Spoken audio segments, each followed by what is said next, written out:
अविनाश जी का रुख कर लेते हैं। अविनाश जी, बाजार काफी कॉन्फिडेंट नजर आ रहे हैं, तेजी लगातार कायम है, एफआईआईज की खरीदारी भी हमने देखी होते हुए।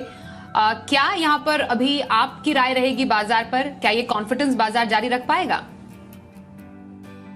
स्वाति, मुझे लग रहा है कि मार्केट में जो भी नेगेटिव्स है वो मोटा मोटी ऑलरेडी फैक्टर्ड इन हो चुके हैं। देखिए, अभी जो हेडविंड्स है वो ऑब्वियसली ग्लोबल मार्केट से आएंगे। मेरे ख्याल से जो नतीजों का सीजन है वहाँ पे यूएस में, वो जब अक्टूबर में रिजल्ट्स आएंगे उसके बाद मार्केट्स यहाँ पे थोड़े बहुत रिएक्ट करेंगे। लेकिन डोमेस्टिकली हमको लग रहा है कि डिमांड ऑन ग्राउंड बहुत स्ट्रांग है। आप ऑटो कंपोनेंट्स देख लीजिए, ऑटोमोबाइल्स देख लीजिए, गारमेंट्स, उसके बाद ज्वेलरी, कंज्यूमर ड्यूरेबल्स, यहाँ पे उम्मीद से कहीं ज्यादा डिमांड हमको ग्राउंड लेवल पे दिख रही है। और इसका सारा जो इम्पैक्ट आएगा वो आपको आने वाले नतीजों के सीजन में देखने को मिलेगा। तो हमको लग रहा है कि कहीं ना कहीं मार्केट्स, जैसे अनिल जी ने कहा, कि आउटसाइड ब्रॉड मार्केट की तरफ ज्यादा देख रही है। जो छोटे मछोले कंपनीज है, मिड कैप कंपनीज है, वहां पे हमको लग रहा है कि उम्मीद से अगर ज्यादा अच्छे नतीजे आते हैं तो मार्केट्स डेफिनेटली अच्छे खासे स्टॉक स्पेसिफिक अप्रोच से चलेगी। इंडेक्स के पॉइंट ऑफ व्यू से मुझे लग रहा है कि मार्केट्स वोलेटाइल रहेगा, क्योंकि हम 400 पॉइंट ऊपर, 400 पॉइंट नीचे, इस तरीके का मार्केट रोज एक दो दिन से देख रहे हैं। तो मेरे ख्याल से इंडेक्स से ज्यादा स्टॉक स्पेसिफिक रवैया अपनाइए, वहीं पे आपको ज्यादा रिस्क रिवॉर्ड मिलेगा। देखिए स्वाति, आज जो स्टॉक हमने चुना है वो ऑटो कंपोनेंट सेक्टर का एक प्रोमिनेंट प्लेयर है और कंपनी का नाम है मिंडा कॉर्पोरेशन। ये company basically Delhi based spark Minda की फ्लैगशिप कंपनी है और ये कंपनी का बिजनेस मॉडल बहुत स्ट्रांग है। इनफैक्ट ये काफी ऑटोमोटिव प्रोडक्ट्स बनाते हैं, जैसे कि इग्निशन सिस्टम्स है, उसके बाद स्टीयरिंग लॉक्स है, फिर डाई प्रेशर कास्टिंग्स बनाते हैं, वायर हार्नेस बनाते हैं, सेंसर्स, जंक्शन बॉक्सेस, काफी बड़ी इनकी प्रोडक्ट प्रोफाइल है। काफी बड़े प्लांट्स और फैसिलिटीज नॉट ओनली इंडिया लेकिन ग्लोबली भी लोकेटेड है। तो इनका सबसे बड़ा जो कस्टमर सेगमेंट है वो टू व्हीलर सेगमेंट है, उसके बाद कमर्शियल व्हीकल है, पैसेंजर कार है, आफ्टर मार्केट में भी ये काफी बड़े प्लेयर है। इनके काफी बड़े कस्टमर्स है, जैसे कि बजाज ऑटो है, अशोक लेलैंड है, महिंद्रा है, मारुति है। तो कंपनी काफी वेल पोजीशन्ड है। पिछले साल 22 दैट इज FY22 के लिए इन्होंने करीबन 2975 करोड़ का रेवेन्यू, उसके बाद करीबन 160 करोड़ का मुनाफा कमाया था। हमारा मानना है कि जिस प्रकार की अभी ऑर्डर बुक है, करीबन 5900 करोड़ की ऑर्डर बुक है और इसमें से कम 2500 करोड़ तो इलेक्ट्रिक व्हीकल के प्रोडक्ट्स के लिए इनको ऑर्डर्स मिले। तो बिजनेस बहुत स्ट्रांग चल रहा है। हमारा मानना है कि इस साल कंपनी करीबन 4000 करोड़ का रेवेन्यू कमाएगी और कम से कम 280 करोड़ का प्रॉफिट, और FY24 में ये मोमेंटम जारी रहेगा। तब लग रहा है कि FY24 में कम से कम 14-15 रुपए की अर्निंग आएगी। तो साल भर का कोई नजरिया लेता है तो मुझे लग रहा है कि 300 के करीब का एक फेयर वैल्यू बन सकता है। तो इसको डेफिनेटली अपने पोर्टफोलियो में इंक्लूड करें, क्योंकि ऑटो कंपोनेंट सेक्टर हमारे हिसाब से आने वाले 1-2 सालों के लिए बहुत अच्छी तरह से चलेगा। देखिए स्वाति, मुझे लग रहा है कि वोडाफोन टेलीकॉम सेक्टर में एक तीसरा ऐसा प्लेयर है जो फाइनेंशियली बहुत वीक है। इनफैक्ट ये बात सभी को पता है कि हर क्वार्टर में ये करीबन 5 या 6 हजार करोड़ का घाटा रिकॉर्ड करते हैं। मुझे लग रहा है कि जो दूसरी तिमाही भी आएगी वहां पे कोई ज्यादा फर्क आने वाला नहीं है। कंपनी अभी भी इस स्टेज में नहीं है कि वो प्रॉफिट दिखाए। और सबसे बड़ी बात, इनका कर्जा काफी सिग्निफिकेंट है। हालांकि देखिए, 5G का ट्रिगर है। आपने पूछा वोडाफोन में क्या ट्रिगर है, तो वोडाफोन में 5G का ट्रिगर जरूर प्ले आउट होगा, क्योंकि इन्होंने भी स्पेक्ट्रम खरीदा है। लेकिन अगर इनका नजरिया एकदम बड़ा अपसाइड के लिए तो वो शायद ना हो। तो मुझे लग रहा है कि अगर इनको पकड़ना है तो मेरे ख्याल से एक 8-8.5 रुपए का स्टॉप लॉस रखिए, क्योंकि ये शेयर बहुत वोलेटाइल है। तो करीबन 11-12 रुपए का अगर प्राइस आता है तो वहां पे उनको निकल जाना चाहिए। बड़ी अपसाइड की उम्मीद ना करें, क्योंकि अगर सेकंड क्वार्टर के नतीजे भी खराब आते हैं तो इस शेयर में और थोड़ी बिकवाली आ सकती है। तो सेकंड क्वार्टर के बाद मेरे ख्याल से सेल ऑन राइज का एक अच्छा अपॉर्चुनिटी इनको मिलेगा, तभी उस अपॉर्चुनिटी को यूज कर सकते हैं। देखिए, मुझे लग रहा है कि इस शेयर में हिंदुजा ग्लोबल ने इनकी एक कंपनी को बेचा था। तो मार्केट में ऐसा अनुमान है, रिपोर्ट है कि शेयर होल्डर्स को काफी अच्छा डिविडेंड आने की उम्मीद है। मेरे ख्याल से देखिए, इस कंपनी में कैश काफी सिग्निफिकेंट है सेल के बाद, और बिजनेस वैसे तो काफी अच्छी तरह से चल रहा है। तो मेरे ख्याल से देखिए, नजरिया 1 साल का अगर है तो डेफिनेटली यहाँ पे होल्ड करिए। मेरे ख्याल से सेकंड क्वार्टर के नंबर आएंगे तभी हो सकता है कि मार्केट में कंपनी का जो मैनेजमेंट है वो आपको थोड़ा बहुत डिविडेंड पे आउट के बारे में थोड़ी सी कमेंट्री दे, तो तभी ये शेयर चलेगा। तब तक मेरे ख्याल से ये स्टॉक रेंज बाउंड रहेगा। तो 12 to 15 मंथ्स के टाइम फ्रेम से ये होल्ड कर सकते हैं। कंपनी का फंडामेंटल परफॉर्मेंस काफी अच्छा है और इस पॉइंट ऑफ व्यू से मुझे नहीं लग रहा है इनको लॉस में इनको बेचना चाहिए। थोड़ा इंतजार करिए और मेरे ख्याल से करीबन 12-15 महीने में आपको एक अच्छा रिस्क रिवॉर्ड मिलने की अपेक्षा रहेगी। देखिए, बजाज फिनसर्व इंश्योरेंस बिजनेस में भी है, बजाज फाइनेंस इनकी सब्सिडरी है।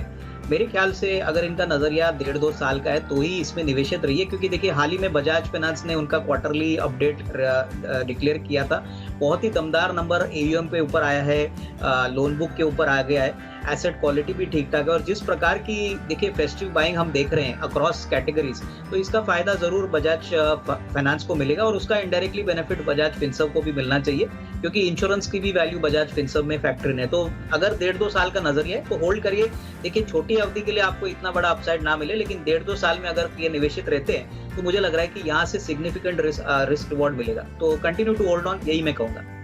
नहीं बिल्कुल, देखिए मुझे लग रहा है कि तेजी जो हुई है वो मेरे ख्याल से एक टेक्निकल बाउंस बैक है। फंडामेंटली हमको लग रहा है कि देखिए जब तक मेटल प्राइसेस सिग्निफिकेंटली बढ़ते नहीं है तब तक मार्जिन्स और मुनाफे में इतना ग्रोथ आएगा ऐसा लग नहीं रहा है। तो मेरे ख्याल से 50% तो ये मुनाफा बुक कर सकते हैं। बैलेंस क्वांटिटी Q2 के लिए इंतजार करें। जिस प्रकार की मैनेजमेंट की कमेंट्री आएगी और जिस प्रकार के मेटल के प्राइसेस रहेंगे उसके हिसाब से कंपनी का स्टॉक चलेगा। तो मेरे ख्याल से 50% तो आप प्रॉफिट बुक कर लीजिए, अच्छा खासा मुनाफा बन रहा है। बैलेंस 50 क्वांटिटी आप होल्ड करें, यही राय रहेगी। देखिए गेल एक मोनोपोली प्लेयर है गैस पाइपलाइन के लिए, और गैस के ट्रांसमिशन के लिए गैस के पाइपलाइंस का इनका कंप्लीट मोनोपोली है ऑल ओवर इंडिया। प्लस इनका काफी बड़ा exposure gas city gas companies में, जैसे महानगर गैस में भी इनका बड़ा इक्विटी स्टेक है। ओवरऑल कंपनी ने बहुत ही दमदार नंबर्स पिछले क्वार्टर में डिक्लेयर किए थे। मैनेजमेंट की कमेंट्री भी काफी पॉजिटिव थी। मुझे लग रहा है कि इनको घबराना नहीं चाहिए। अगर इनका नजरिया साल 1.5 साल का है तो मेरे ख्याल से अच्छी खासी कमाई होने की पॉसिबिलिटी है। अभी शेयर एक्सपोनेंस चल रहा है, बट मेरे ख्याल से डेफिनेटली साल 1.5 साल अगर ये होल्ड करते हैं तो अच्छा रिस्क रिवॉर्ड मिल सकता है। नहीं बिल्कुल, देखिए LIC एक ऐसी कंपनी है जो हमको लग रहा है कि कम से कम 1-2 सालों में अच्छा रिटर्न देने की पॉसिबिलिटी रहती है। हालांकि IPO के टाइम के बाद काफी डिसअपॉइंटमेंट हुआ है। IPO के प्राइस से ये शेयर कंटिन्यूसली ट्रेड कर रहा है। इन्होंने ये भी कहा है कि वो एवरेज कर सकती है, तो डेफिनेटली एवरेज कर सकते हैं, लेकिन नजरिया कम से कम 2 साल के ऊपर का रखिए, क्योंकि ये शेयर इतना जल्दी जाएगा ऊपर ऐसा लग नहीं रहा है। आई मीन अगर आपका नजरिया मीडियम टू लॉन्ग टर्म है 2 इयर्स प्लस का, तो ही एवरेज करिए। और इसमें कोई डाउट नहीं कि आने वाले 1.5-2 सालों में रिस्क रिवॉर्ड आपको काफी अच्छा रहेगा, क्योंकि ओवरऑल मार्केट शेयर इनका 50% के ऊपर है, प्रॉफिटेबिलिटी भी अच्छी है। और अभी जैसे कंपनी अपने क्वार्टरली नंबर्स कमेंट्री या एनालिस्ट कॉल करेगी तो थोड़ा इसमें मूवमेंट और ट्रैक्शन आपको देखने को मिलेगा। तो मैं समझता हूं कि इसमें होल्ड करें और हो सके तो थोड़ा एवरेज भी करके अपनी पोजीशन ऐड करें। ओके, तो स्टार सीमेंट पर कब तक होल्ड करने की सलाह आप देंगे इनको, अविनाश जी? देखिए मुझे लग रहा है कि star cement basically east India में काम करता है और काफी अच्छी पोजीशन है इनकी। मेरे ख्याल से इनका बाइंग प्राइस और मार्केट प्राइस में ज्यादा फर्क नहीं है। अगर ये एक साल भर का नजरिया रखते हैं तो मेरे ख्याल से 130-140 का एक नियर टर्म का टारगेट बन सकता है। कंपनी काफी अच्छी तरह से अपने ऑपरेशंस कर रही है, लेकिन मैं ये भी बता दूं कि Q2 में हो सकता है कि थोड़ा बहुत मार्जिन प्रेशर आपको देखने को मिले, क्योंकि काफी रॉ मटेरियल कॉस्ट बढ़े हैं।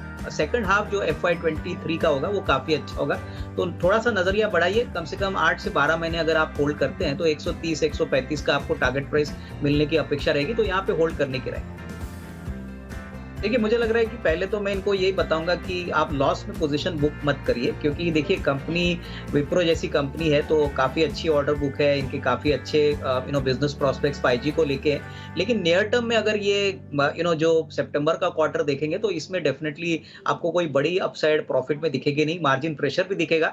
दिसंबर तक ये पॉसिबिलिटी रहेगी कि मार्जिन कंटिन्यूसली दबाव में रहेंगे, क्योंकि सारे जो IT प्लेयर्स है वो US और यूरोप से ज्यादा बिजनेस जनरेट करते हैं। तो नजरिया यहाँ पे 12 से 18 महीने का रखिए और होल्ड करिए। हालांकि फ्रेश बाइंग यहाँ पे मैं नहीं सजेस्ट करूंगा, बट इनके पास है तो वो होल्ड करें। स्वाति, हमको फेडरल बैंक पसंद है, करंट लेवल पे काफी अट्रैक्टिव लग रहा है, तो हमको लग रहा है कि 8 से 10 दिन का नजरिया है तो 115 का स्टॉप लॉस रखिए और करीबन 133-32 का एक टारगेट प्राइस लेके यहाँ पे खरीदी कर सकते हैं। रिजल्ट्स तो काफी अच्छे आएंगे, लेकिन ओवरऑल जो बिजनेस अपडेट आ गया है वो बहुत ही बेहतरीन है, तो यहाँ पे एक पोजीशन बनाई जा सकती है।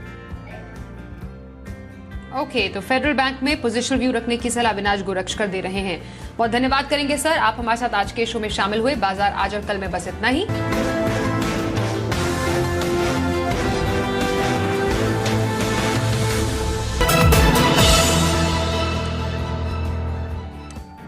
Managing